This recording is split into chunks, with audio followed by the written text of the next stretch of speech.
चलिए जानते हैं भारत की हर जिला हर क्षेत्र की फटाफट बड़ी खबरों को केवल 5 मिनट में। तो वीडियो को लाइक करके चैनल को सब्सक्राइब जरूर कर दें।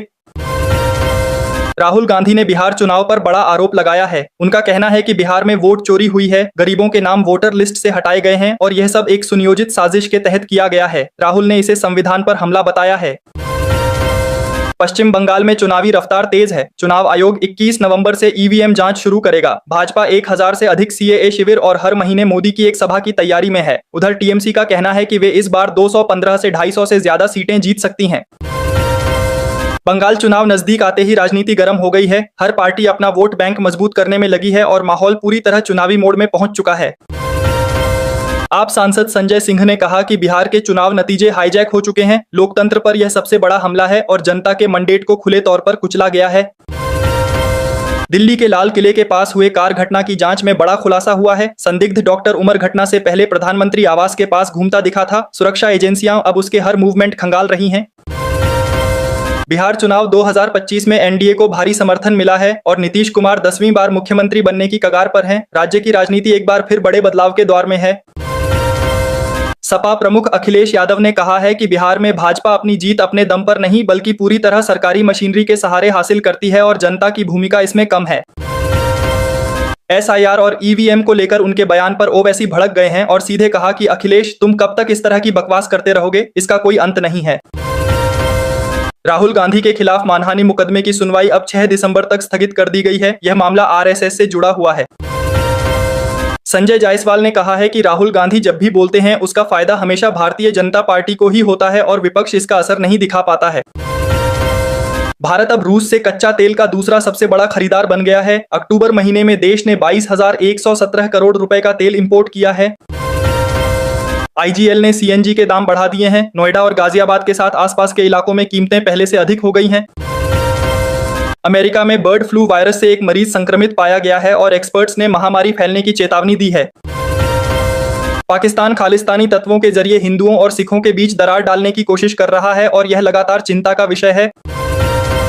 सरकार का बड़ा ऐलान, प्रधानमंत्री किसान सम्मान निधि की 21वीं किस्त यानी 2000 रुपये 19 नवंबर 2025 को किसानों के खातों में भेजी जाएगी। इस बार करीब 9 करोड़ किसानों को फायदा मिलेगा और सरकार लगभग 18,000 करोड़ रुपये जारी करने वाली है।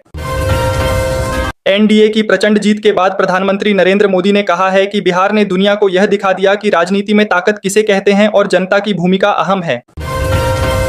प्रधानमंत्री मोदी ने संकेत दिए हैं कि बिहार का अगला मुख्यमंत्री वही होंगे जो अब तक भरोसेमंद रहे हैं, यानी नीतीश कुमार हैं। मैक्सिको में जेन जेड आंदोलन तेज हो गया है। प्रदर्शनकारियों और पुलिस के बीच झड़प और पथराव हुआ है और हालात तनावपूर्ण हैं। यूरोप में आंधी और तूफान ने भारी तबाही मचाई है। पुर्तगाल और ब्रिटेन में भीषण बाढ़ आई है और हाई अलर्ट जारी है। यूपी में हार्ट अटैक के मरीजों के लिए सीएम योगी ने बड़ा फैसला लिया है। अब 50,000 रुपए वाला इंजेक्शन संजीवनी योजना के तहत पूरी तरह मुफ्त दिया जाएगा और लोगों की जान बचाई जा सकेगी। बिहार चुनाव वर्ष 2025 के नतीजों पर प्रतिक्रिया देते हुए अखिलेश यादव ने कहा है कि हार से हमेशा सीखने का मौका मिलता है और यही असली राजनीति है। छत्तीसगढ़ में सुरक्षा बलों और माओवादियों के बीच मुठभेड़ हुई है, जिसमें एक स्नाइपर समेत 15 लाख के 3 इनामी माओवादी ढेर कर दिए गए हैं।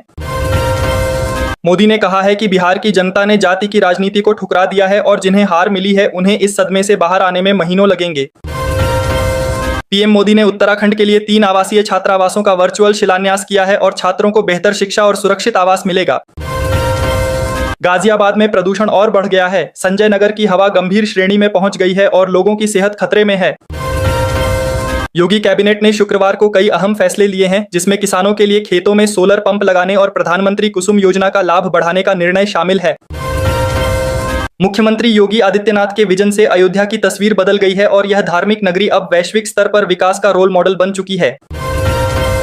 रोहिणी ने आरोप लगाया है कि तेजस्वी ने उन्हें घर से निकाला और कहा कि अगर संजय या रमीत से सवाल किया तो उन्हें चप्पल से मारा जाएगा। चीन ने अंतरिक्ष में भेजे गए 4 चूहों को सुरक्षित पृथ्वी पर लौटाया है और वैज्ञानिक उनकी पूरी जांच करेंगे।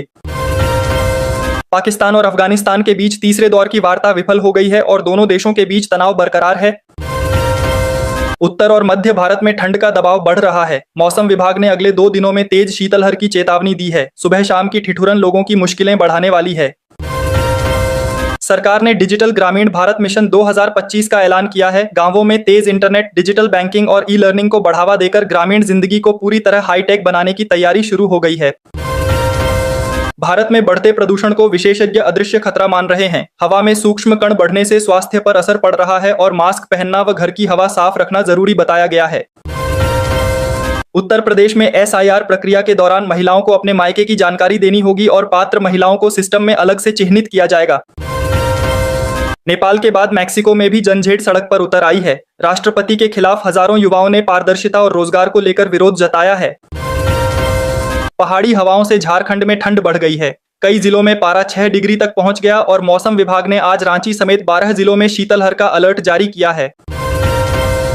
असम के मुख्यमंत्री हिमंत बिस्वा शर्मा ने राहुल गांधी का मजाक उड़ाते हुए कहा कि वे भाजपा के सबसे बड़े स्टार प्रचारक बन गए हैं और उनके हर बयान से भाजपा को ही फायदा पहुंच रहा है।